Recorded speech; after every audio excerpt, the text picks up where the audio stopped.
Hello everybody, this is RawTech for RawTech Dwarves VS Zombies, and welcome to the tutorial. This is me, my RawTech skin, my helper over there, latest 07, in his rather lovely, whoa, camera angles, in his rather lovely, gorgeous camera skin there. But the aim of this video is basically to teach you how to play RawTech Dwarves vs Zombies. There's quite a lot of differences from other Dwarves vs Zombies that you may have played, or may not.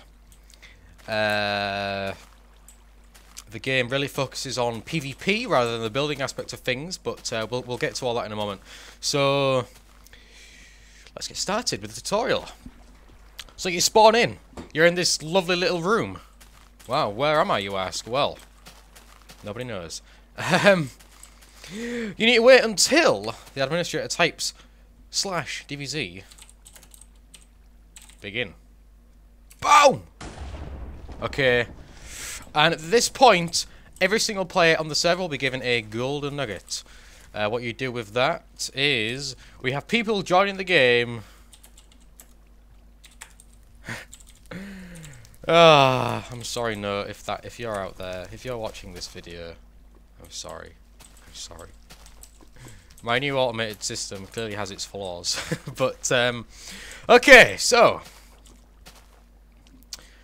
spawn in as a dwarf. Remember, the basics of this game is right-click on an item to view what you're going to do, and then, of course, left-click to go where you're supposed to go. So let's get us both out of here.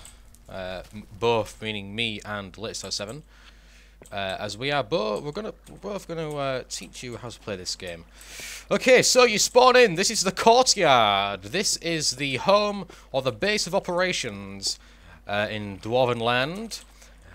You can see we've spawned with a book and a diamond pickaxe with unbreaking 3 and efficiency for 3 on it. That's only for my administration purposes. You won't all have the too many items there to cheat. But anyway, onto the thing. So on your book, we have two options. We can summon stone blocks. Remember, right click and then left click. Right click again to summon dwarven food. That is all you need to do as a dwarf. You basically let me just give you an overview here. This is the pre-generated what's it called? The courtyard. This is a pre-generated courtyard in which the monsters will come from all sides and attack you from. So obviously the defenses that you've already got here are pretty good. There's an entrance there and an entrance over there somewhere, the opposite side. Also, well, this is good defenses, but they're not good enough. So what you're going to need to do as a dwarf, you're going to need to just get tons and tons of stone, and then start building a wall. And as you build the wall, you will see every now and again that you will be given stuff in your inventory, and it'll say your efforts have been rewarded. Now, for the purposes of the tutorial, I have made it so that every single block that you place will yield an item. Of course, in the real game, that is not the case. It's like a 1 in 21 chance, I think, at the moment, that you actually get one of those things. And if you saw there, you have res in the game as well. At the moment, I've got a shield and a diamond axe. Well, there's 2 of the 5 rare items in the game, and if you donate, which is brilliant. RawTechDVZ.co.uk, by the way, is the website where you can get all the information from. But yeah, that's where you get your res from. So as you can see, we're not getting any more items now. We've got everything we need. So let's go through what we've got. Well, we've basically got a full set of diamond armor with blast protection 4 and feather falling 4 on the boots. We have got a bow with infinity 1 and power 2. So obviously, don't be afraid to just go crazy with that. A diamond sword with sharpness 1. An empty glass ball. Well, what is this for, you say? Well, obviously, when I hover over it, you can see the little potion appear in the right far of the inventory there. And again, right-clicking on it will cycle through the different potions that you have available to you. So the speed potion. Let's go back up here, back to latest 07. The speed potion, well, they're all pretty self-explanatory, but they are all area effect. They do not affect zombies or monsters in any way. They only affect your fellow dwarves. So, for instance, if I wanted to do a speed buff and I also wanted to give it to latest 07, I would just throw it over there somewhere, and as you can see, I've now got speed for 60 seconds, and as has latest 07 here as well. So you can just throw it towards a group or an individual, and they will all get the same buff that you are throwing. Again, we've got speed, health, strength, and fire resistance potions. All of those are incredibly useful in this game, and you'll be using those a lot. And a lot of you will probably notice the experience bar here. The experience bar is currently at level 100. Level 100 indicates that I am at 100 mana, and mana is used, just as in any game, the same case in this game, as kind of like a system to keep track of how much magical ability you have got at any given time. So as you can see, when I throw each of these potions, it uses 30 mana.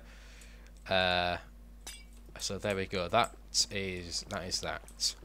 The mana regenerates over time, as you can see. The maximum mana is at 100, and ideally, you never really want to be at mana level 100. That means you have got mana waiting to be, rather than just waiting for it and letting it build up.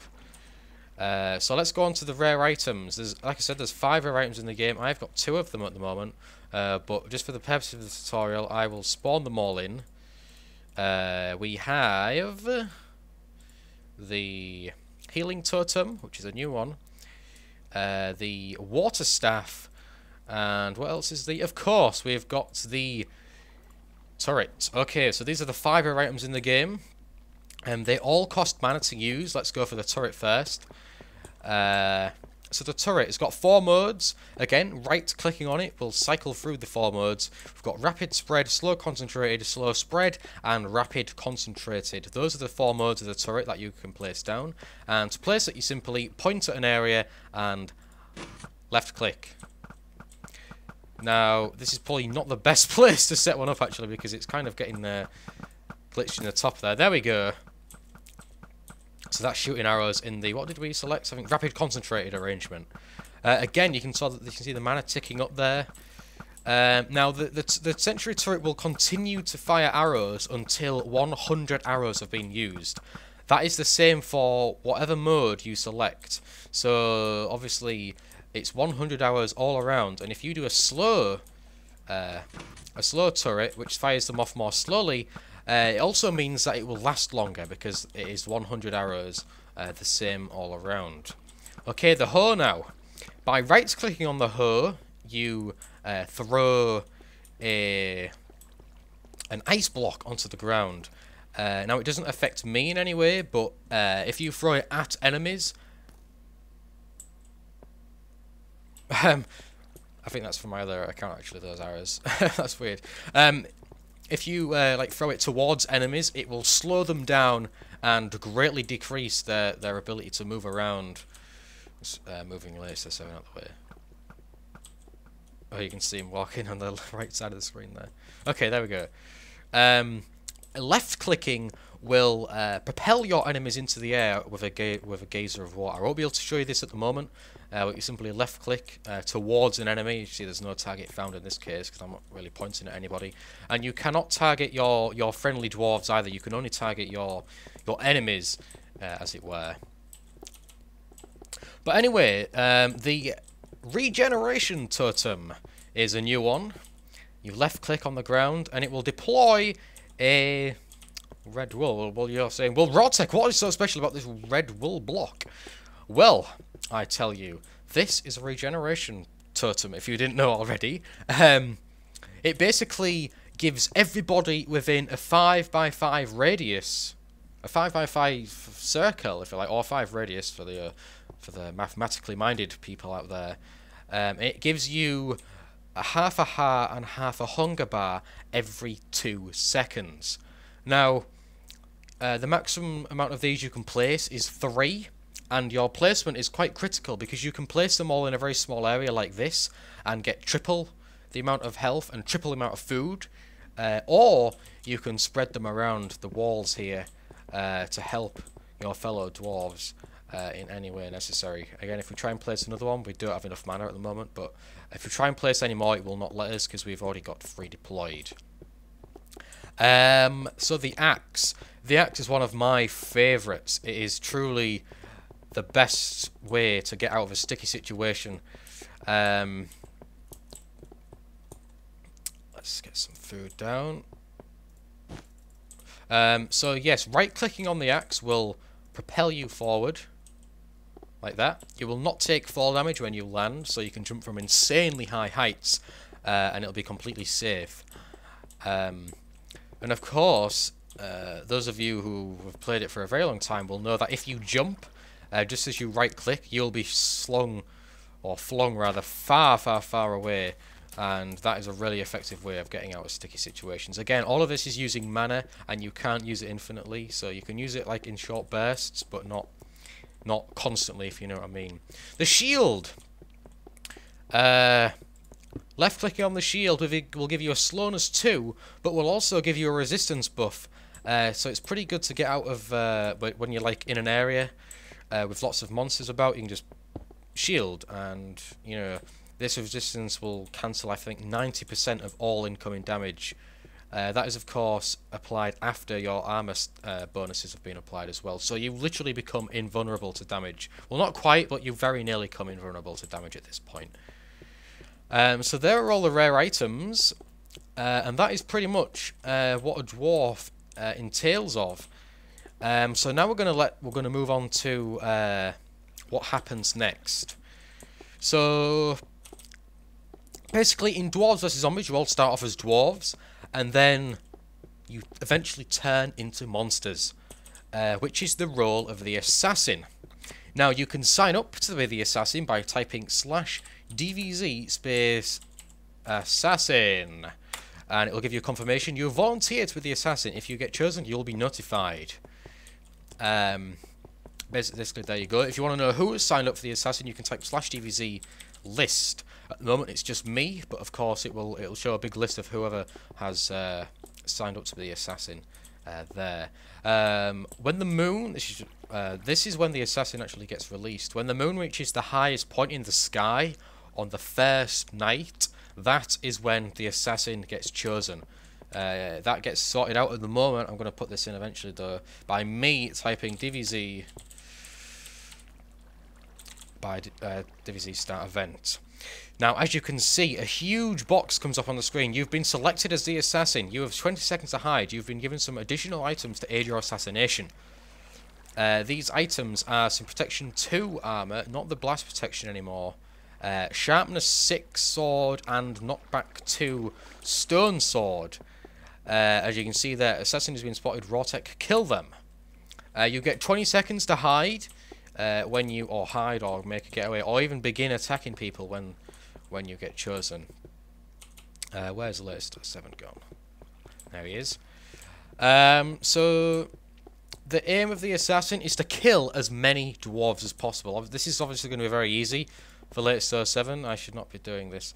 Yeah, he is in game mode. That. Oh yes, I know why that is happening. Give me 2 seconds.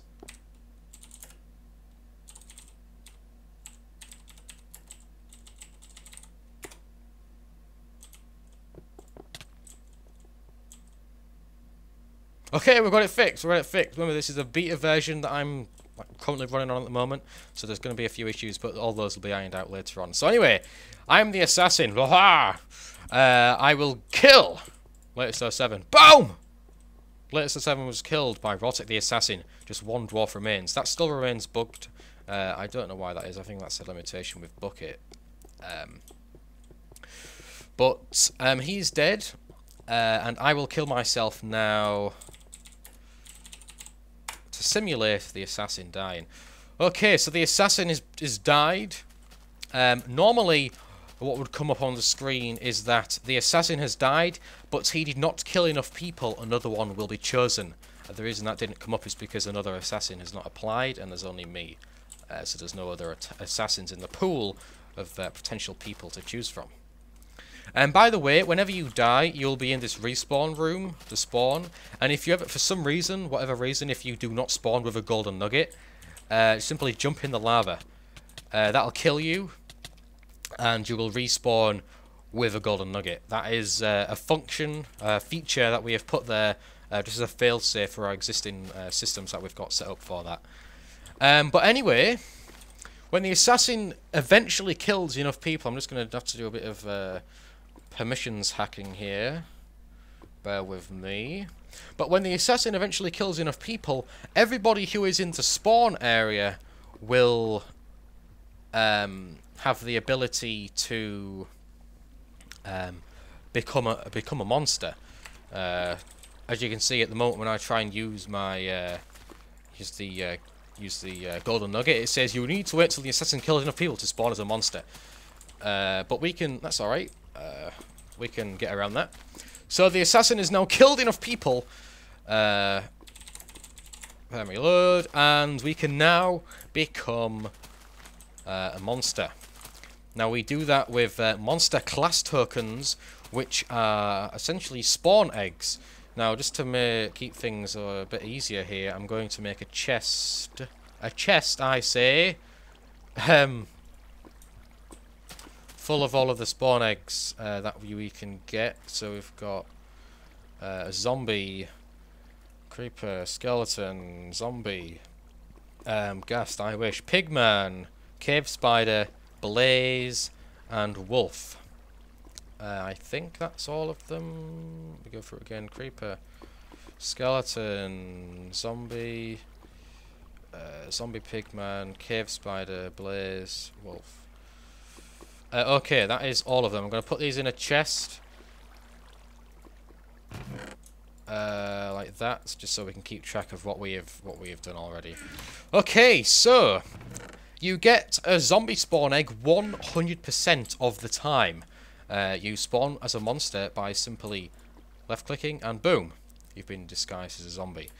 Now, you will fall from the sky in a random location. I'll talk more about that later on.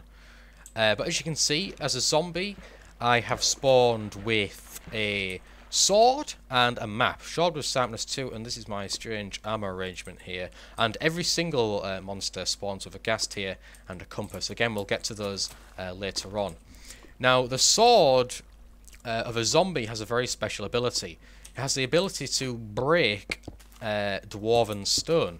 So any walls that dwarves potentially make can be quite easily destroyed. As you can see, you can hear the nighttime effects there going. But if you spam left click with your zombie sword... wait, is that... I spawned the wrong bricks in. Marvellous. I wondered why it wasn't working. But yeah, if you spam your left click, there's a 1 in 10 chance that that block will be destroyed. And as you can see, I'm tearing through this wall here. This works with the mossy cobblestone, cracked, and the chiseled as well. So it works with all types of the dwarven stone that is available in the game. So that is the monster. The monster also carries a map, but we'll get to that later on again. We'll use the kill pill. You left click with your kill pill to use it.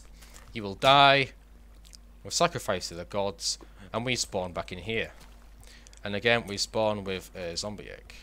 But we don't want to use that. Creeper! Brilliant class. Let's go. Creepers spawn with a wooden sword with knockback 2, a speed 2 buff during the night time, and a normal speed buff during the daytime. They also spawn with some gunpowder and, of course, the standard ghast here and compass. Now, we all know what this creeper's going to do. When you left click on the gunpowder, huge explosion. Now, this damage does not necessarily do a lot of damage to... The explosion doesn't do a lot of damage, rather, to the dwarves. but it does a lot of damage to the blocks, which is really it's really important when creepers can just walk up to a wall and simply destroy it all in one go. So wolf now. Wolves spawn with a diamond sharpness 1 sword, a golden sword with knockback 2 and fire aspect 2, and a bone. We also get a speed buff as well. As you can see, all of the spawn locations are random, and again I will get to that later on. Woohoo. Oh yeah, that should be mentioned. Monsters do not take any type of damage, or fall damage rather. They don't take lava damage, fire damage, they don't take drowning damage, suffocation damage, cactus damage even. They only take damage dealt to them by dwarves or other players. Good technique for the wolf is just to get a bit of fire aspect and then finish them off with a diamond sword.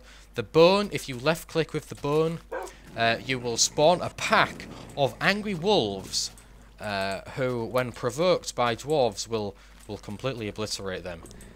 But that's all for the wolf. I will use the kill pill again to go back to spawn. Skeleton now. Skeletons spawn with a Infinity 1, Flame 1, Punch 1, Power 2 bow, and 30 vines. So obviously this is the sniper of the game, and the vines can be used in all kinds of situations here to climb up the walls.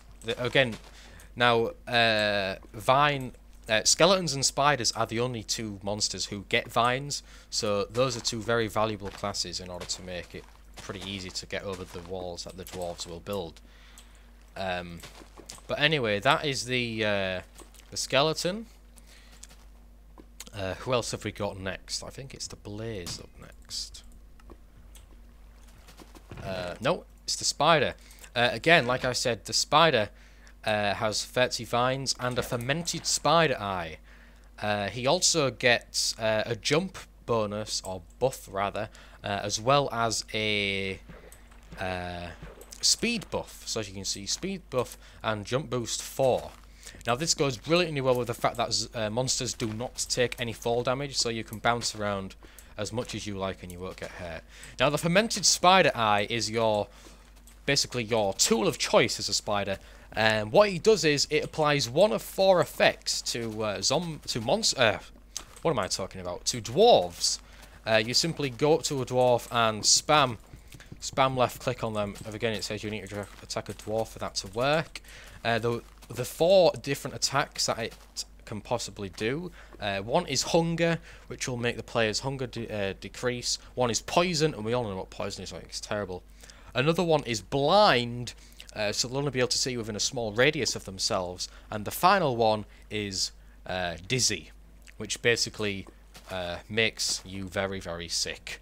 I'm not going to demonstrate those at the moment because I'm sure you'll find out what those do when you actually get to play this game. And it's pretty bad because you cannot see at all what you are doing. So who is it next? Is it the Blaze now? Yes, it is. The Blaze. Woohoo.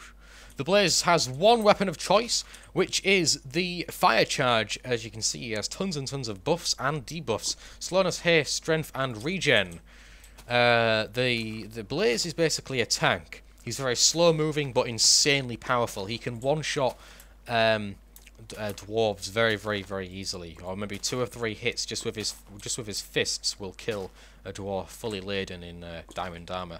But the Fire Charge here, you can see, we'll left click with it.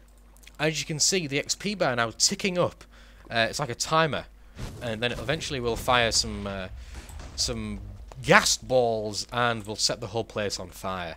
Now this is brilliant to easily take down walls, just in a similar way to that a creeper does. So that's really deadly. And of course in jungles like this, the fire is going to rage for a very long time. So finally the Pigman, the zombie Pigman. One of the more lesser known, or how they work, classes there are.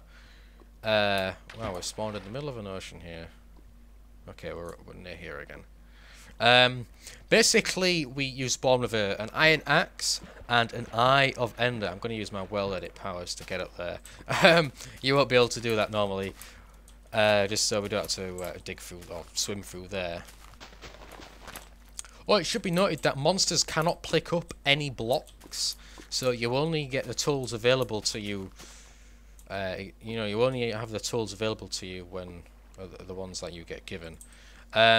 So the axe, left click will give you a resistance buff, and right clicking is broken. Again, I'll fix this. Again, this is a beta. This is a kind of a good run through for me, but I'll get that fixed and we're back in a couple moments. Okay, that has now been fixed, although I won't be able to demonstrate it at the moment because it needs a server restart and that'll mess everything up. But basically, left-clicking is a resistance or offensive buff, and right-clicking is a defensive. No, sorry, that's the wrong way around. Left-clicking is a defensive buff, and right-clicking is an offensive buff. Now, basically, right-clicking will give you a regen buff, and it will also give all the people, or all the monsters rather, in like a very small radius of you, a regen buff as well. So that's very, very good, combining this with the second ability that I'm going to show you here, which is the Eye of Ender. Now, you may remember the zombies and their maps. Now, this will basically teleport every single zombie in the current game. Let me just get latest 07 here. As a zombie, there he is. It'll basically get every single zombie in the current game with a map in their inventory, and it will teleport them to your current location. Now, this is brilliant for teleporting. Like if you sneak in the keep or the courtyard, you can just teleport all the zombies in the current game to your location. It's a fantastic way just to get all the players exactly where they're needed at any one time. So, boom. Again, this is bucket 1.3. He is actually, there we go, he's now appeared. This is latest 07, he's got a map in his inventory. You can opt out of this teleportation system by simply throwing your map onto the floor. But when you throw it on the floor, you can't pick it up again, so make sure you do it, make sure you know that you want to throw it on the floor when you do that. Let's get latest 07 dead. Tink. Okay, so that is all of the monster classes over and done with. Now we're going to talk about what they actually have to do to capture the...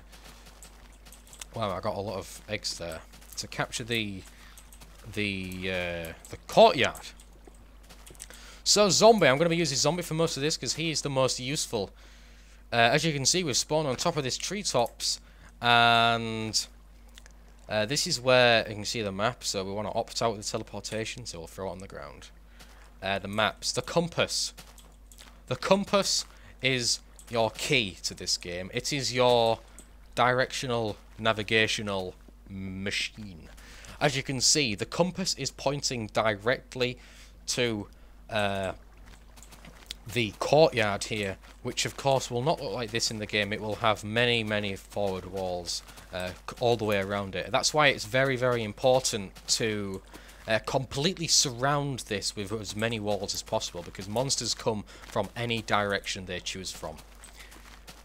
So the compass, it always points to the direction where you're supposed to go, and as I walk in here, hopefully this will work.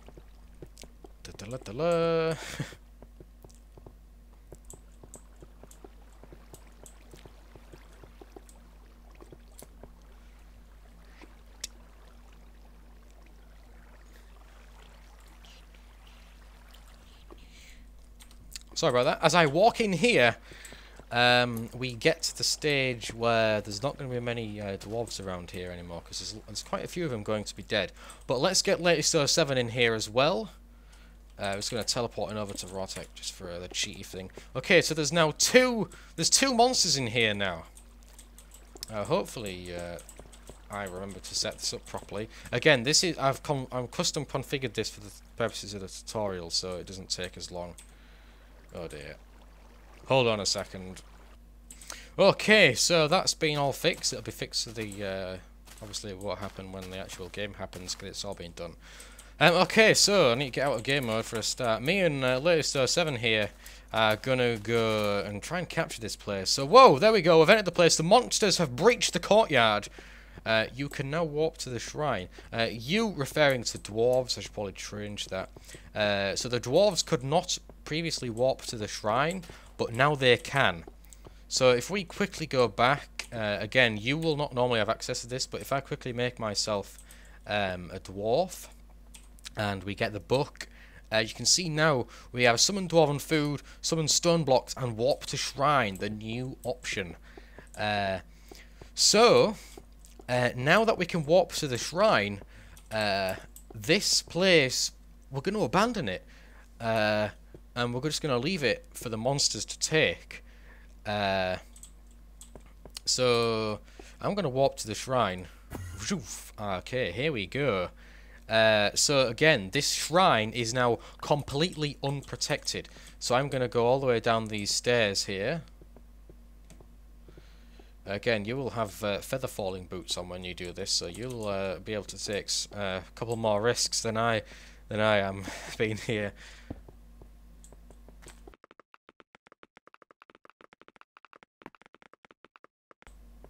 Okay, we're at the bottom. As you can see, there's no protection in this place at all. So as soon as you see that message pop up saying that the monsters have breached the courtyard, at least half of the dwarves must immediately warp over to the shrine to begin building fortifications. I'm getting my stuff again. Hooray. Piston, a head, and a turret this time. But yeah, this is extremely important. Again, the monsters will come from all sides, so the walls, so there needs to be lots and lots of people here in order to get this place fully sealed up. But that's enough of that. Let me do my cheaty ways again in order to return to latest 07 here. Okay, here we are. We're back here again. So, the monsters have breached the courtyard. Now it is their job to capture it. Now, capturing is done the same way that I was doing to kill myself all those times, because this gas tier is a sacrifice pill, or a kill pill, whatever you want to call it. Basically, you have to run up here, stand on top of the enchanting tables, and left click. Now again, you can see the XP bar ticking up there, and the monsters have captured the courtyard. Retreat to the shrine. Okay, now I'm just going to teleport back here just so you can see what has happened.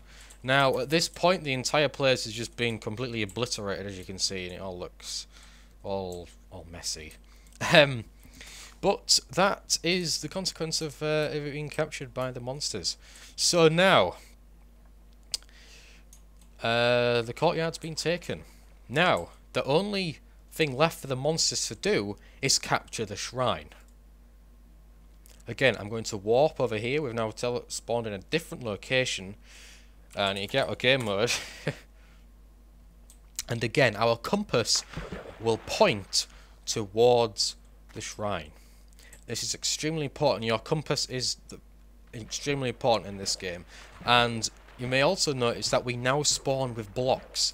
Now it's a 50% chance to either spawn with blocks or a golden pickaxe. And this will help you trying to get through this wall, and it will help you, well, it will aid you getting up the shrine as well. So here we are, we're at the shrine now.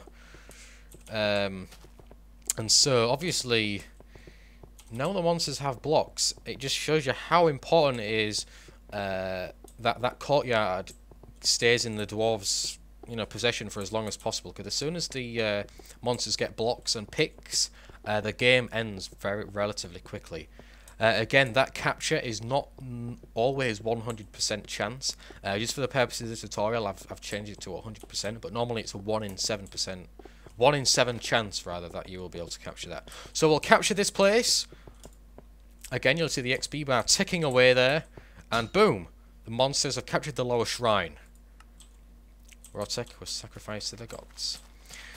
Okay, now, again, we're going to spawn in as a zombie. It should be noted that the zombie is the only class who is able to capture the shrine. Again, let me rephrase that. The zombie is the only monster who is able to capture it. All the other monsters can still sacrifice themselves, but they will not be able to capture it. So we've captured the lower shrine, although we haven't spawned in there. We instead spawn a little bit closer to the base of the shrine. And that's basically some PvP balancing issues that I was having, and I just decided to make it like this, to make it a little bit more interesting.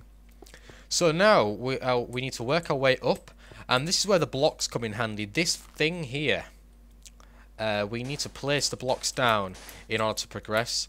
This is the only area that forces you to use blocks, but there are many areas in this shrine that you can use to your advantage by placing blocks. Again, the next checkpoint is here. Sacrifice yourself on top of them. Again, it's a 100% chance temporarily while in the tutorial, and we're going to spawn as a zombie again. Now, we're going to spawn even closer to the shrine now. Really, really close now. Obviously we've only got one more place to capture now, which is the very top, and I might actually be able to make it in here without going all the way to the bottom. With this new terrain generation that I've set up is absolutely phenomenal. Boom! Okay, cheated the system. Again, this time we spawn with a pick, so we're going to have to use our existing staircase to get up here and work our way all the way to the top. Again, you have to imagine this place filled with monsters, filled with dwarves, an epic PvP battle underway, a battle to the death. So we'll work our way all the way to the top, and finally when we get there, we will sacrifice ourselves on the very top, and the game will be over. Okay, here we go. This is the final, this is the end of the game. This is where the dwarves get to walk back to, and boom, the monsters have captured the shrine.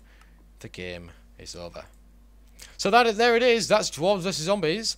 That's the tutorial. Where have we spawned now? Again, the place is just there, so we spawn a lot closer, even still when we capture the entire thing, although the game's pretty much over at this point. New features that are unique to this. Well, pretty much all of these features are unique, but some of them especially so. Slash list, there's a custom list. It shows how many dwarves there currently are, how many monsters there currently are, and it lists all the players in there. That is the command that you can use to see the players online. What else was I going to say? Oh yes.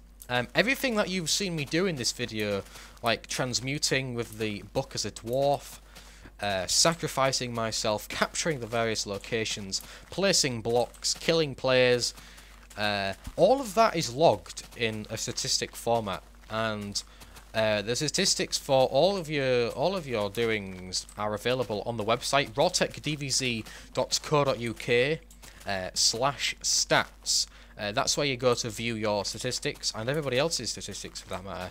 There are top 10 lists on there where you can view and compare your own stats with other people's stats. That's something really cool. But yeah, that is about it. That is the tutorial pretty much over with. There's no dwarf classes like in the old DVZ, and that's basically to do with the PvP. Or it's basically this game is designed to be a PvP game. Not really a building sat around in a little house for half an hour, being bored while you know, when really all you need to do is place blocks to get items, which we do in this case. So there we go. Again, we normally live stream Dwarves vs Zombies at weekends, starting from 8 PM UK time. That is currently GMT +1 because we're in British summertime. But you'll be able to work out where it is in your time zone from that.